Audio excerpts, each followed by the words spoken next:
লড়াই সংগ্রাম চালিয়ে যাব। বকেয়া পাওনা ও ঈদ বোনাসের দাবিতে ঢাকা পোশাক প্রস্তুতকারী শ্রমিক সংঘের বিক্ষোভ। সোহেল রানা প্রতিবেদনে রয়েছে বিস্তারিত। ঢাকা, ফেব্রুয়ারি 2026। রাজধানীতে পাওনা পরিশোধ এবং পবিত্র ঈদ উল ফিতরের পূর্ণাঙ্গ বোনাসের দাবিতে বিক্ষোভ মিছিল ও সমাবেশ করেছে ঢাকা পোশাক প্রস্তুতকারী শ্রমিক সংঘ। আজ বিকেলে আয়োজিত এই কর্মসূচিতে সংগঠনের বিপুল সংখ্যক নেতাকর্মী ও সাধারণ পোশাক শ্রমিকরা অংশ।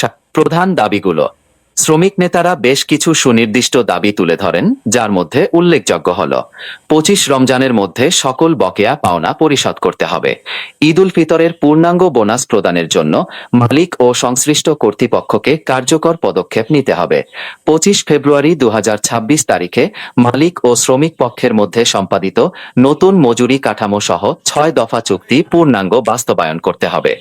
সমাবেশে বক্তারা বলেন, শ্রমিকদের ঘামে উপার্জিত অর্থ দিতে মালিক পক্ষ সব সময় গড়িমচি।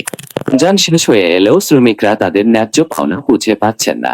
আমরা চাই 25 রমজানের মধ্যেই সকল পাওনা এবং ঈদ বোনাস নিশ্চিত করা হোক, যাতে শ্রমিকরা পরিবার নিয়ে সুন্দরভাবে ঈদ উদযাপন করতে পারেন।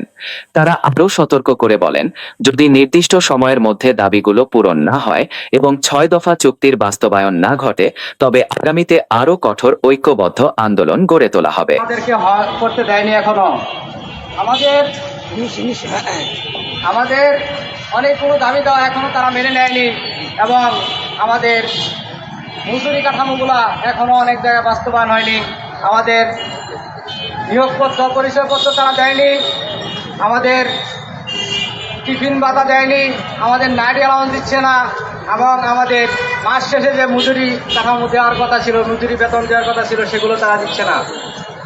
আপনারা জানেন আমাদেরকে দীর্ঘ 9 মাস পর্যন্ত অপেক্ষা করতে হয় এই বেতন বোনাসের জন্য।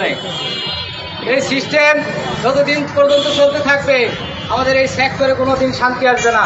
আমাদের পরিবার পরিজন নিয়ে আমরা কখনোই শান্তিতে থাকতে পারবো না। তাই এই সিস্টেমকে আমাদের বদলাতে হবে। এই দীর্ঘ 9 মাস পর আমাদের যে বেতন বোনাস দেওয়া হয় সেগুলো থেকে আমাদেরকে বেরিয়ে আসতে হবে।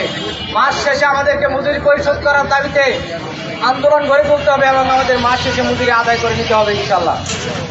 কারণ মাস শেষে যদি আমরা মজুরি না পাই, আমাদের ছেলে মেয়েকে আমরা লেখাপড়া করতে পারি না, আমাদের পরিবার পরিজন নিয়ে আমরা ভালো থাকতে পারি না। তাই আমি বলতে চাই, কলকাতা অধিদপ্তরে যারা অফিসার রয়েছেন এবং